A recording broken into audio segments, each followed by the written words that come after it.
इस वीडियो में आज हम सीखेंगे कि माइक्रोसॉफ्ट एक्सेल में पिवट टेबल कैसे क्रिएट की जाते हैं। सबसे पहले तो हम ये जानेंगे कि पिवट टेबल होते क्या है।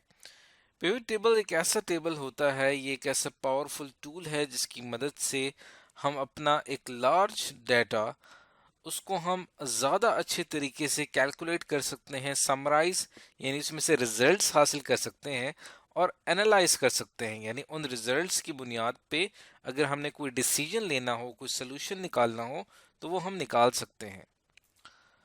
और इसकी मदद से हमें अपने डाटा में डिफरेंट डाटा के अंदर जो चीज़ें होती हैं उनमें कंपैरिजंस कर सकते हैं कि कौन सी, फॉर एग्जांपल प्रोडक्ट की अगर कोई रिपोर्ट है तो कौन सी प्रोडक्ट बेहतर है या कौन सा कस्टमर जो है वो ज़्यादा अच्छा है, कोई स्टूडेंट जो है उसकी परफॉर्मेंस ज़्यादा अच्छी है।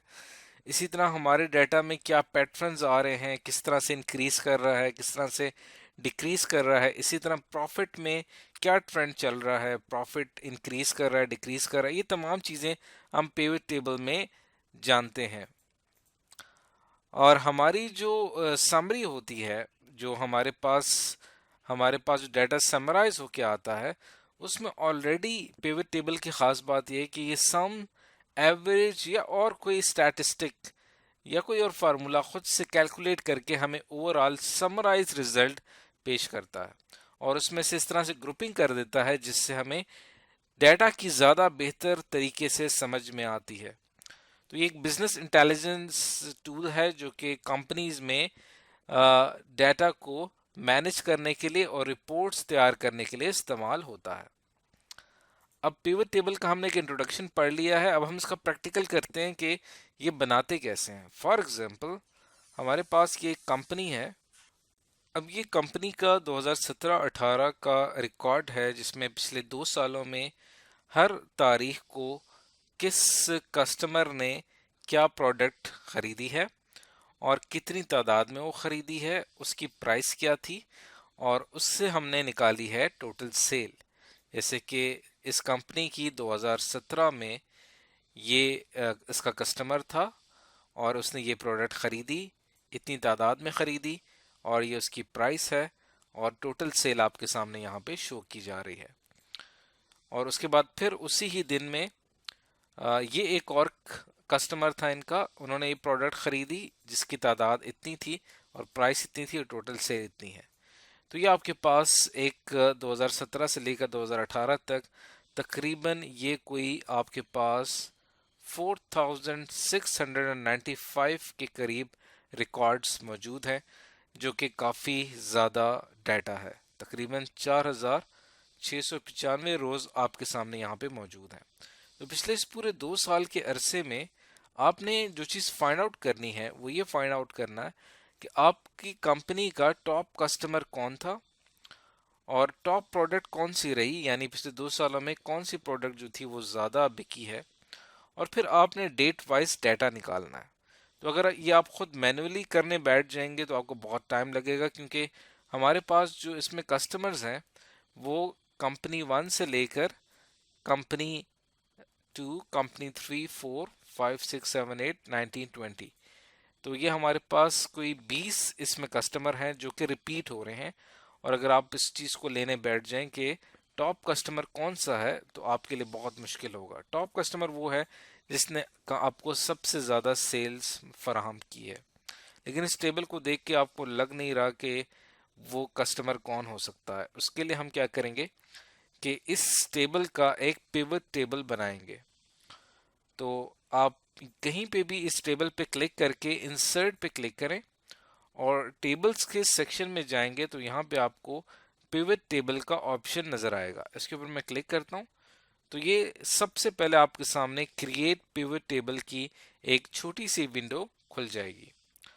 तो ये आपसे पूछेगा कि आपने जो पिवट टेबल बनाने जा रहे हैं उसमें से आपने कौन सा टेबल या कौन सी रेंज को सेलेक्ट किया है। तो ऑटोमेटिकली हमारी इस शीट में इसका नाम है 2017-18, उसमें जो अवेलेबल रेंज है वो हमारे पास आ जाएगी सेल B2 से लेकर सेल G4695, ये रो को शो कर रहा है। ये पूरा एरिया जो होगा हमारे पास ये रेंज सेलेक्ट हो जाएगी। उसके बाद आप यहाँ पे भी क्लिक कर सकते हैं कि अगर आपका डाटा सोर्स एक्सटर्नल है लेकिन फिलहाल इंटरनली हमारे पास डाटा मौजूद है तो हम इसको सिलेक्ट नहीं करते।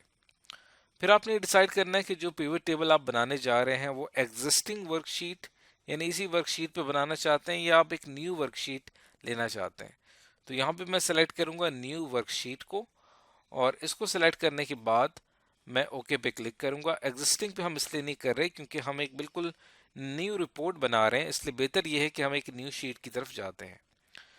तो इसलिए मैंने यहाँ पे क्लिक किया न्यू वर्कशीट, ओके के ऊपर मैं क्लिक करूंगा।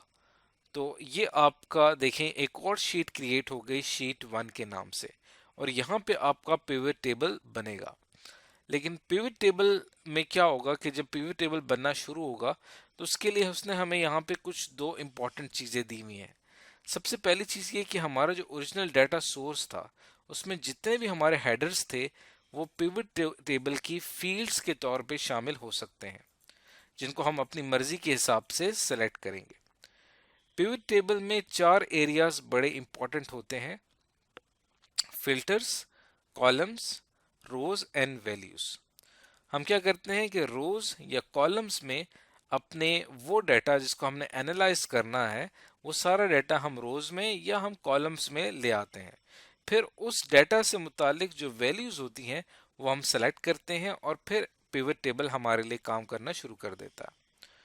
तो सबसे पहली चीज जो हमने करनी है वो क्या है कि आपने टॉप कस्टमर फाइंड आउट करना है। अब टॉप कस्टमर फाइंड आउट करने के लिए आपने करना ये है कि अपने पिवट टेबल में आप ये देखें कि आपको यहाँ पे डिफरेंट फील्ड्स दी हुई हैं। तो यहाँ पे मैं सेलेक्ट करूंगा कस्टमर नेम और इसको आपने ड्रैग कर देना है रोज के सेक्शन में। और आप चाहते तो इसको कॉलम्स के सेक्शन में करते तो फिर ये आपको कॉलम वाइज डाटा शो करेगा, लेकिन ज़्यादा बेहतर ये है कि आप इसको एज ए रो वाइज यहाँ पे डिस्प्ले करें। तो आप देखें कि हमारे पास जितने भी कस्टमर्स थे वो तमाम यहाँ पे आपको शो हो रहे हैं, लेकिन आपने देखा कि उसने रिपीटेडली जो कस्टमर्स थे उनको दोबारा उसने नहीं लिया क्योंकि हम डाटा एनालिसिस कर रहे हैं। उसने कस्टमर का नाम सिर्फ एक ही दफ़ा लिया जो कि 1 से लेकर 20 तक हमारे कस्टमर्स बनते हैं। अब हमने क्या करना है कि ये जानना है कि वो कौन से कस्टमर्स हैं जिनकी सेल सबसे ज़्यादा रही है या जिन्होंने सबसे ज़्यादा सेल दी है आपको। तो इसके ऊपर मैं क्लिक करूंगा तो ऑटोमेटिकली ये सेल को वैल्यूज के सेक्शन में मूव कर देगा, क्योंकि ये यहाँ पे पिवट टेबल इंटेलिजेंटली काम करता है। उसे पता है कि जो सेल है वो उसका ताल्लुक कस्टमर नेम के साथ है, तो वो उसे वैल्यूज के सेक्शन में मूव करेगा। तो आप देखें ऑटोमेटिकली यहाँ पे हमारे पास सारे कस्टमर्स के नाम आ रहे हैं और हर कस्टमर ने आपको पिछले 2 सालों में टोटल सेल जितनी दी है 2017-18 में वो आपको यहाँ पे डिस्प्ले हो रही है। तो अब आप देखें कि यहाँ पे आपको ये डाटा सामने आ गया है कि ये आपके 20 कस्टमर्स हैं और पिछले 2 सालों में इनकी टोटल सेल्स इतनी रही है। लेकिन अगर मैं यहाँ पे ये जानना चाहता हूँ कि मेरा वो कौन सा कस्टमर है जिसने पिछले 2 सालों में सबसे ज़्यादा सेल्स आपको दी है, वो कौन सा कस्टमर हो सकता है, उसके लिए हम क्या करेंगे, ये जितना भी हमारे पास डाटा आया है कस्टमर्स का उसको मैं सेलेक्ट कर लेता हूँ। एडिटिंग के सेक्शन में जाएंगे और यहाँ पे आपको सॉर्ट एंड फिल्टर का ऑप्शन नज़र आ रहा है और यहाँ पे मैं करता हूँ लार्जेस्ट टू स्मॉलेस्ट।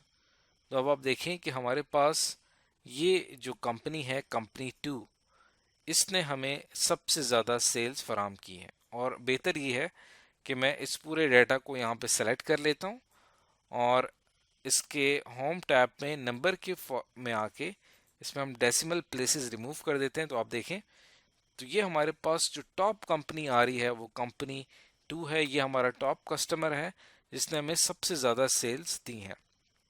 उसके बाद के जो कस्टमर्स हैं वो उसको पिवट टेबल ने तरतीबवार आपको यहाँ पे शो कर दिया है। तो इसको हम नाम दे सकते हैं कि ये हमारे पास कस्टमर सेल्स रिपोर्ट है। तो हमने पिछले 2 सालों की आसानी के साथ कस्टमर सेल्स रिपोर्ट बना ली है इस टेबल में, जिसमें कस्टमर्स के नाम लिखे हुए हैं और आप चाहें तो इसका नाम रख दें कस्टमर्स। ये आपके पास कस्टमर्स हैं और इसका नाम आप बेशक इसके अंदर मैं क्लिक करूंगा तो आप यहाँ से फार्मूला चेंज भी कर सकते हैं, लेकिन हमने सम का ही फार्मूला हमें चाहिए क्योंकि हमने टोटल सेल निकालनी है, तो ये बिल्कुल ठीक है। और इसका कस्टम नेम रखा हुआ है सम ऑफ सेल, इसका नाम हम रख सकते हैं टोटल सेल्स। तो हमने एक छोटी सी एक रिपोर्ट बनाई है जिसमें कस्टमर्स के नाम आ रहे हैं और उन्होंने पिछले 2 सालों में टोटल सेल्स कितनी की है। तो फाइनली सेल्स के लिहाज से जो हमारा टॉप कस्टमर है वो है कंपनी 2, और इसको फिर आप आगे जाके प्रिंट आप इसका निकाल सकते हैं और आप अपनी कंपनी में इसको जमा करवा सकते हैं कि ये हमारे पास पिछले 2 सालों का ये रिजल्ट निकला है, इसमें कंपनी 2 हमारा टॉप कस्टमर है। अब आप सेल्स के लिहाज से आपने रिपोर्ट बनाई है। अगला टास्क अगर आपको ये दिया जाए कि आप कस्टमर्स की रिपोर्ट बनाएं क्वांटिटी के हिसाब से, यानी वो कौन से कस्टमर्स हैं जिन्होंने सबसे ज़्यादा क्वांटिटी बाय की है, तादाद के लिहाज से, आइटम्स खरीदने के एतबार से वो कौन सी कंपनी है। तो उसके लिए आप फिर यहाँ से इंसर्ट पे जाएंगे, पिवट टेबल एक और बना लेते हैं और एक न्यू वर्कशीट आएगी हमारे पास। ये हमारे पास शीट 2 है। अब आपको यहाँ पे कस्टमर नेम चाहिए, ऑटोमेटिकली उसको रोज में ऐड कर देगा। और अब हमें यहाँ पे चाहिए क्वांटिटी, ये हमारे पास आ जाएगी क्वांटिटी, और pivot table automatically sum of quantity यहाँ पे फाइंड आउट कर लेगा। तो ये हमारे पास कस्टमर्स आ रहे हैं और उन्होंने जितनी क्वांटिटी बाय की है उसका टोटल आपको यहाँ पे शो हो रहा है। तो यहीं से हम इसको अगर सॉर्ट कर दें तो होम पे जाके एडिटिंग के सेक्शन में जाएंगे और लार्जेस्ट टू स्मॉलेस्ट करूंगा तो ये मेरे पास आ जाएगा, और यहाँ से हम इसकी डेसिमल प्लेसेस खत्म कर देते हैं। तो कंपनी 1 वो कंपनी है, वो कस्टमर है हमारे पास जिसने हमारे जो टोटल क्वांटिटी है सबसे ज़्यादा क्वांटिटी के एतबार से ये वो कस्टमर है जिसने क्वांटिटी बाय की है। तो इसका नाम आप रख दें यहाँ पे कस्टमर्स, और इसका हम नाम रख देते हैं टोटल क्वांटिटी, टोटल क्वांटिटी। और उसके बाद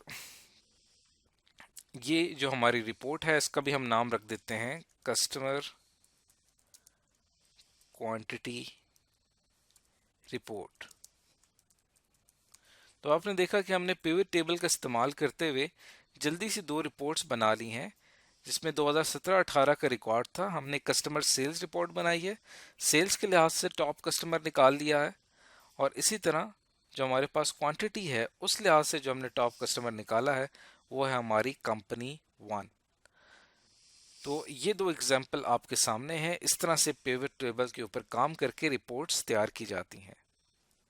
तो इस वीडियो में हमने रोज एंड वैल्यूज को स्टडी किया है पिवट टेबल के अंदर। इसकी नेक्स्ट वीडियो में हम इसी ही 2017-18 का जो डाटा है इसी का एनालिसिस करेंगे, लेकिन इसके अंदर हम कॉलम्स और फिल्टर्स के मुतालिक जानेंगे इससे नेक्स्ट वीडियो में।